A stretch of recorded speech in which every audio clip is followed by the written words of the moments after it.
Hello students, welcome to my class AKT Biology. Today we'll do cardiac cycle because last class में हमने किया था anatomy of heart और heart की structure. आज हम करेंगे फिजियोलॉजी ऑफ हार्ट यानी हार्ट की फंक्शनिंग, हार्ट कैसे पंप करता है. ओके, यू नो कि हार्ट पंप करता है, कॉन्ट्रैक्ट होता है, रिलैक्स होता है, कॉन्ट्रैक्ट होता है, रिलैक्स होता है. तो ये कॉन्ट्रैक्शन और रिलैक्सेशन हार्ट में कैसे होती हैं और उससे रिलेटेड कुछ टर्म्स हैं जो वो मैं आज आपको करवाऊँगी. उससे पहले एक बार रफली मैं आपको हार्ट की स्ट्रक्चर रिकॉल करवा देती हूँ. हार्ट जो है एक 4 चैम्बर स्ट्रक्चर है. इसके जो अपर चैम्बर्स हैं उनको आर्ट्रियम बोलते हैं. This is right atrium, this is left atrium, this is right ventricle, this is left ventricle. Okay, right atrium में ब्लड आ रहा है 2 वेन से, superior vena cava, inferior vena cava से वो राइट आर्ट्रियम में आ रहा है. देन ये राइट वेंट्रिकल में जाता है ब्लड, फिर यहाँ से एक आर्टरी में जाता है जो लंग्स की ओर जाती है और वो आगे होके बाइफर्केट यानी 2 में डिवाइड हो जाती है. मैंने यहाँ पे नहीं किया है क्योंकि मैं आज आपको फंक्शनिंग करा रही हूँ.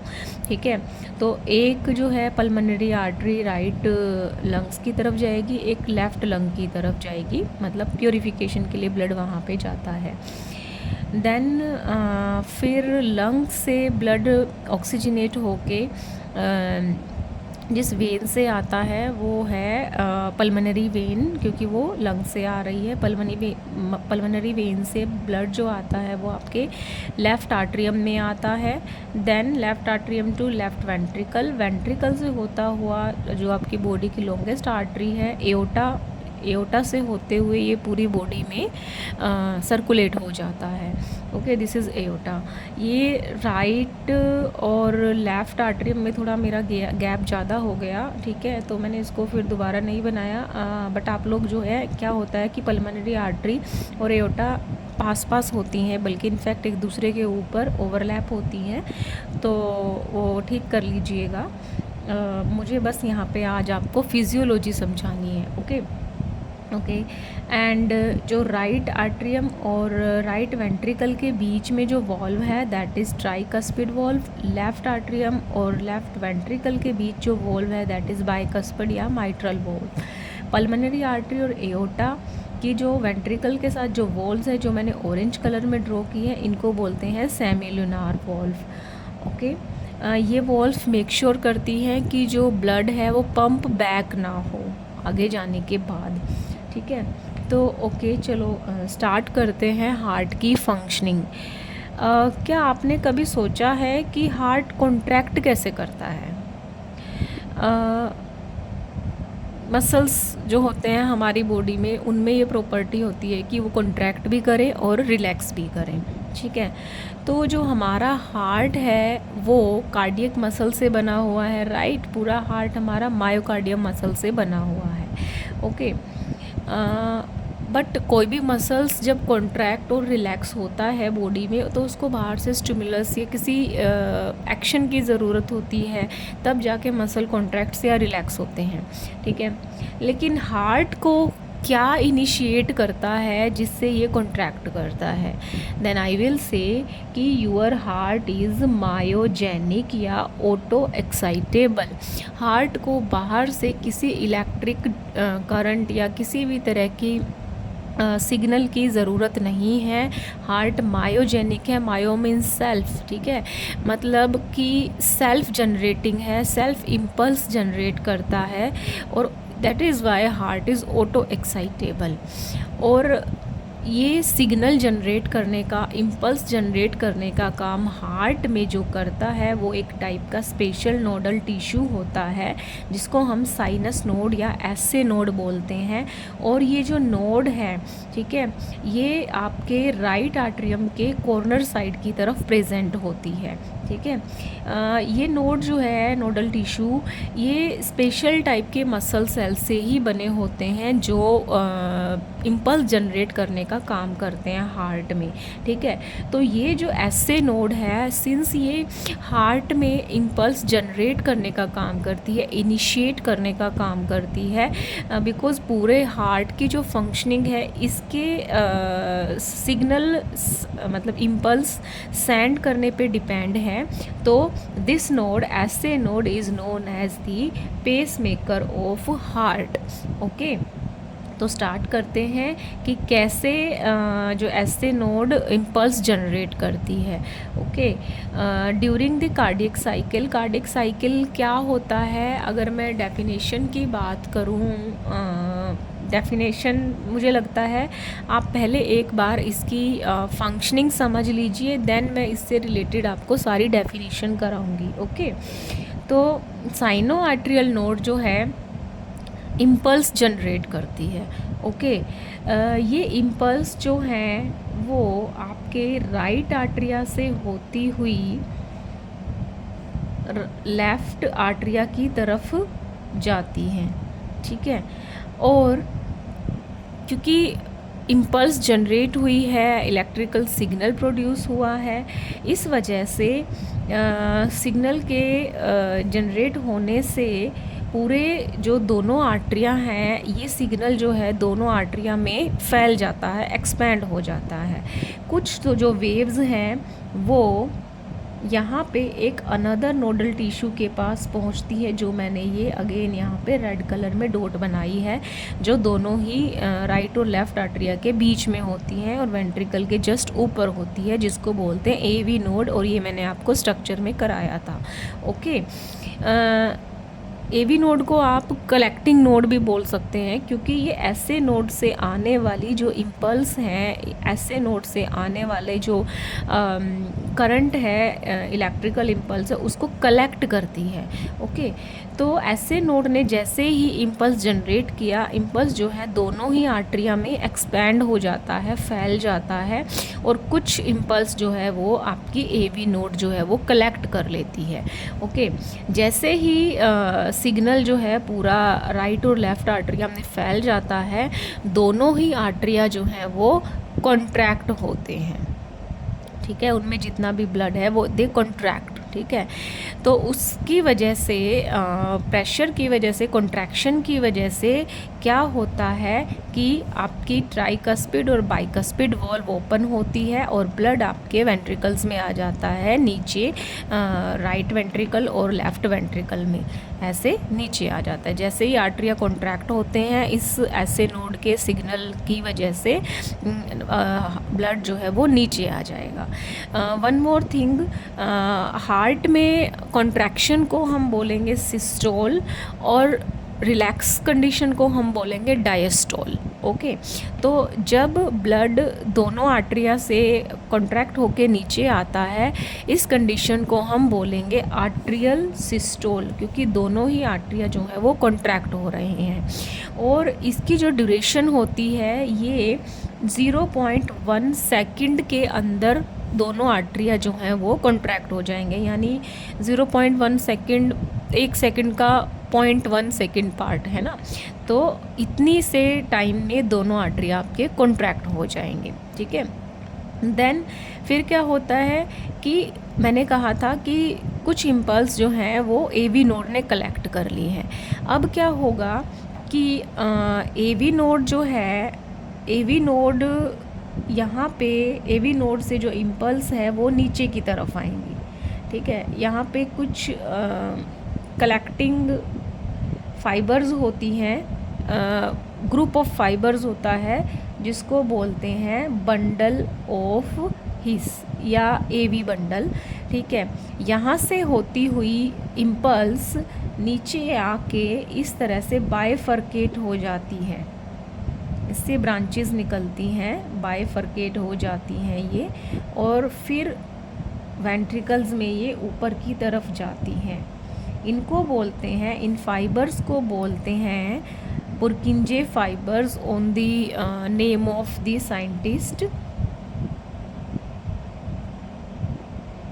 ये फाइबर्स क्या है, एवी नोड से सिग्नल या इम्पल्स जो है इन फाइबर के थ्रू होती हुई आती है और लोअर हार्ट में दोनों साइड, दोनों वेंट्रिकल के साइड जो है ये इम्पल्स जनरेट करती हैं पुर्किंजे फाइबर्स। ओके, तो इम्पल्स एवी नोड से होती हुई बंडल ऑफ हिस में, देन पुर्किंजे फाइबर से, देन दोनों वेंट्रिकल्स के वॉल की तरफ। ठीक है, क्योंकि इम्पल्स ऐसे जा रही है और जो ब्लड है वो वेंट्रिकल से पल्मोनरी आर्टरी और तुम्हारी एओर्टा की तरफ जाना है, तो जो ब्लड है अब वेंट्रिकल के अंदर आ चुका है।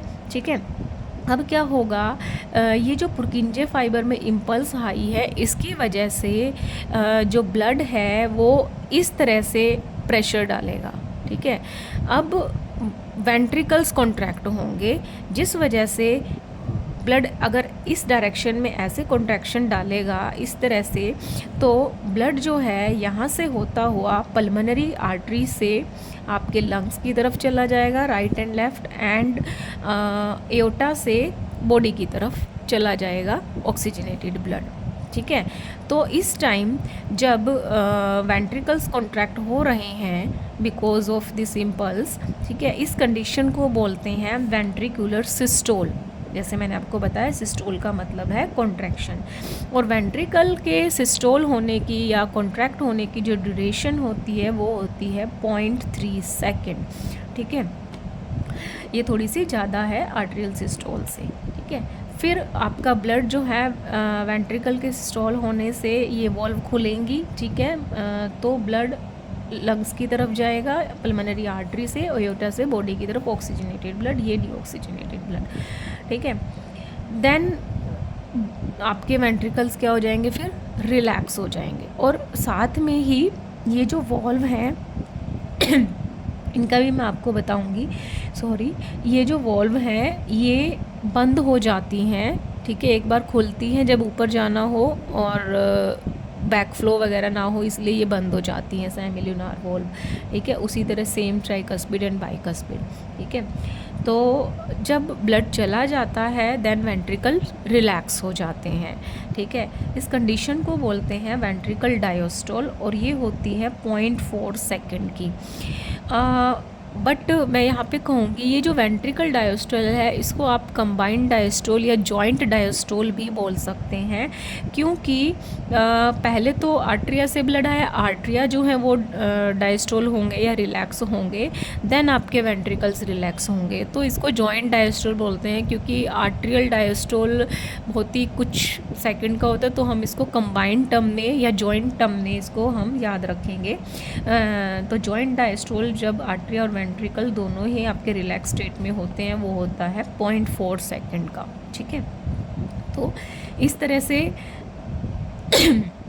ब्लड आया, अब देन आपके राइट आर्ट्रियम से वेंट्रिकल में, वेंट्रिकल से लंग्स में, और फिर इसी तरह लंग्स से इस आर्ट्रियम में लेफ़्ट में, देन लेफ़्ट वेंट्रिकल में, देन एओर्टा से बॉडी में। ठीक है, एक बार ये जो पूरा साइकिल है atrial systole, ventricle systole and ventricular diastole या जॉइंट डायस्टोल, ये पूरा जो है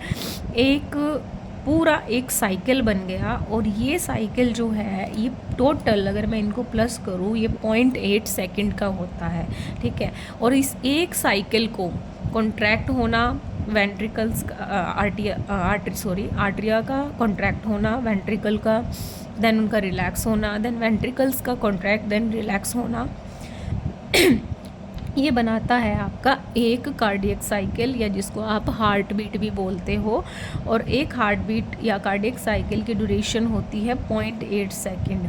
ठीक है, तो हमारा जो हार्ट है वो बीट करता है 1 मिनट में 72 टाइम्स, तो वी कैन से कि 72 बीट्स पर मिनट या 72 कार्डियक साइकिल पर मिनट।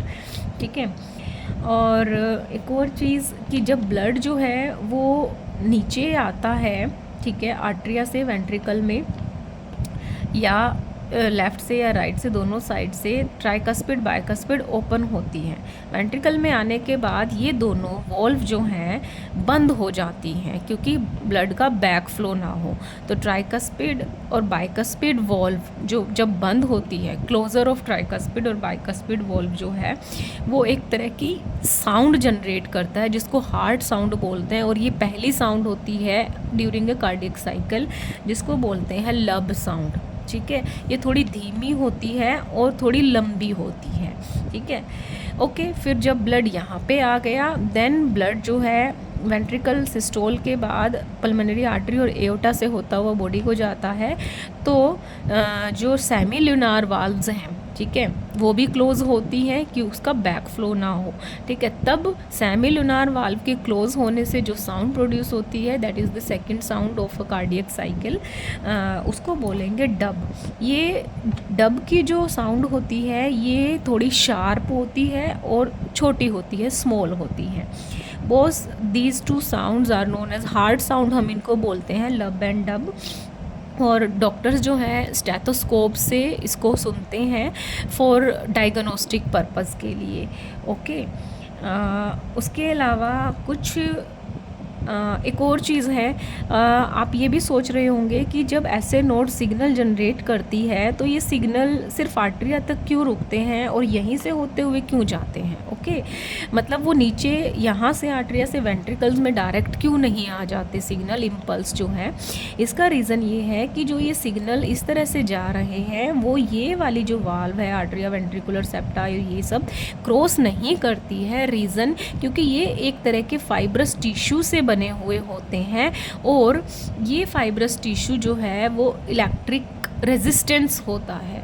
ठीक है, इस वजह से इम्पल्स जो है इसी वे से जनरेट होती है हार्ट में कि पहले ऐसे जाएगा, साइनो आर्टरियल नोड जो है इम्पल्स जनरेट करेगी दोनों आर्टरिया में, फिर उसको एवी नोड कलेक्ट करेगी, then bundle of His, then Purkinje fiber, फिर पूरे वेंट्रिकल्स को सिस्टोल कराने के लिए इस तरह से जो है इम्पल्स की वजह से वेंट्रिकल सिस्टोल होंगे, देन ब्लड जो है रिस्पेक्टिव प्लेसेस पे जाएगा। ठीक है, तो साउंड मैंने आपको करा दिया है और इससे रिलेटेड कुछ टर्म्स हैं जो मैं आपको कराना चाहती हूँ। ठीक है, ये कुछ टर्म्स हैं, आप चाहें तो इनका स्क्रीनशॉट भी ले सकते हैं। अभी हमने कार्डियक साइकिल कर लिया है कि पूरा जो ब्लड है ऐसे आर्टरिया से आया, ठीक है, और ऐसे यहाँ से होते हुए राइट आर्टरिया से राइट वेंट्रिकल में, देन पल्मोनरी आर्टरी से रिस्पेक्टिव लंग्स में ऑक्सीजनेट होके पल्मोनरी पल्मोनरी वेन से होता हुआ left atria, then left ventricle, then aorta से होता हुआ पूरी बॉडी में। ड्यूरिंग दिस साइकिल ब्लड जो है इसमें आपके दोनों आर्टरिया जो हैं वो कॉन्ट्रैक्ट होते हैं, दैट जिसको हमने आर्टरियल सिस्टोल बोला है जो 0.1 सेकेंड का होता है।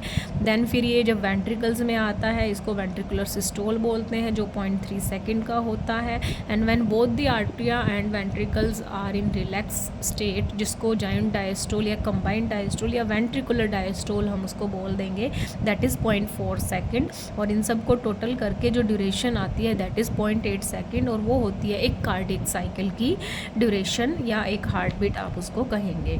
ठीक है, तो कार्डियक साइकिल की अगर मैं डेफिनेशन की बात करूं तो कार्डियक साइकिल की डेफिनेशन है this is the sequential event in which heart is cyclically repeated. ये सब जो है वो साइकली रिपीट होता है, which consist systole and diastole of both atria and ventricles. Cyclically repeated sequence है जिसमें दोनों ही आर्टरिया और वेंट्रिकल्स का सिस्टोल और डायस्टोल हम कंसीडर करेंगे। ओके, देन उसके बाद एक टर्म है stroke volume. During each cardiac cycle, each ventricle pump out approximately 70 ml या 70 millilitre of blood which is called stroke volume. एक कार्डियक साइकिल के टाइम वेंट्रिकल जितना ब्लड पंप करते हैं, यानी ये लंग्स की तरफ और ये एओर्टा से जो जितना हमारा ब्लड पंप होता है, दैट इज़ आपका उस साइकिल की, हार्ट की आपकी एक साइकिल में वो होती है स्ट्रोक वॉल्यूम। एक साइकिल में जितना वेंट्रिकल्स हमारे ब्लड पंप आउट कर रहे हैं वो है उसकी स्ट्रोक वॉल्यूम। तो टोटल साइकिल कितने होते हैं? 72 पर मिनट की अगर मैं बात करूं, ठीक है। हार्ट बीट हमारी कितनी है? 72। और एक साइकिल में 70 ml ब्लड जो है वो पंप आउट हो रहा है। तो इतने ब्लड को मैं टोटल साइकिल से मल्टीप्लाई करूँगी तो पूरा जो ब्लड पंप आउट होगा 1 मिनट में वो आ जाएगा हमारे पास हार्ट से, दैट इज़ 5040 ml, या लगभग आप लिख सकते हो इट्स 5 लीटर, ठीक है। तो इसको बोलेंगे हार्ट की कार्डियक आउटपुट। तो कार्डियक आउटपुट की डेफिनेशन क्या हुई? All the events together make a heart beat, one complete heart beat, और volume of the blood pump out by each ventricle per minute, और वो कितनी है? 5000 ml या 5 लीटर, जो मैंने वो इस तरह से कैलकुलेट की है कि एक कार्डियक साइकिल से वेंट्रिकल जो है ब्लड पंप आउट करते हैं वो होता है 70 ml, और एक मिनट में टोटल कार्डियक साइकिल या हार्ट बीट होती हैं हमारी 72 को 70 से मल्टीप्लाई करोगे अप्रोक्सीमेटली 5000 लीटर जो है वो वॉल्यूम आ जाएगी, और वो होती है हमारे हार्ट की कार्डियक आउटपुट। ऑब्वियसली जो एथलीट्स होते हैं उनकी कार्डियक आउटपुट जो है वो नॉर्मल मैन से, नॉर्मल ऑर्डिनरी मैन से वो थोड़ी हाइयर होती है, ठीक है। ओके, देन हार्ट बीट क्या है? When the heart contract and relax it generate pulse, that is called heart beat, यानी 1 कंप्लीट पल्स जो है उसको हम हार्ट बीट बोलेंगे, और पर मिनट हमारी 72 हार्ट बीट होती है। पल्स क्या है जो मैं बार बार यूज़ कर रही हूँ? Waves generated in the arteries because of heart beat. Then heart rate, number of heart beats per minute, तो हार्ट रेट हमारी क्या है? 72 beats per minute. Systole is the contraction of heart and diastole is the relaxation of heart. If you want you can take the screenshot of these definitions, but ये सब definitions आपको तभी समझ में आएंगी जब आप हार्ट की जो कार्डियक साइकिल है उसकी फिजियोलॉजी है आप उसको अच्छे से समझेंगे, ठीक है। ओके, देन आई होप आपको फिजियोलॉजी समझ में आ गई है। उसके अलावा जो है हार्ट की जो साउंड मैंने आपको बता ही दी थी। हार्ट की साउंड जो 2 साउंड होती है, lub and dub sound. Lub is the closure of tricuspid and bicuspid sound, जो जैसे ही ब्लड नीचे आया तो ये जो है क्लोज़ हो जाती हैं क्योंकि ब्लड बैक ना हो, बैक फ्लो ना हो। तो इनके क्लोज़र से जो साउंड आती है वो थोड़ी सी लो इंटेंसिटी की होती है, धीमी होती है, बट लॉन्गर होती है, दैट इज़ लब। फिर हार्ट के वेंट्रिकल से जो ब्लड पल्मोनरी आर्टरी और एओर्टा से जाता है बॉडी की तरफ और ये लंग्स की तरफ, तो ये जो वॉल्व हैं पल्मोनरी आर्टरी और एओर्टा की वॉल्व, जिनको हम सेमी ल्यूनार वॉल्व बोलते हैं, ये क्लोज होती हैं। इनके क्लोज़र से जो साउंड प्रोड्यूस होती है वो है डब। थोड़ी शार्प और स्मॉल होती है ये साउंड, ठीक है। और डॉक्टर्स जो हैं इसको स्टेथोस्कोप से सुनते हैं for the clinical diagnostic purposes. That's all about the physiology of heart, और you can say cardiac cycle. उसके अलावा फिर भी आपको कोई प्रॉब्लम है, you can text me, you can comment on the video so that I can take your query. Thank you so much for your patience. I hope आपको आज का लेक्चर समझ में आया होगा। I try to make it simple as I can, okay. उसके बाद हम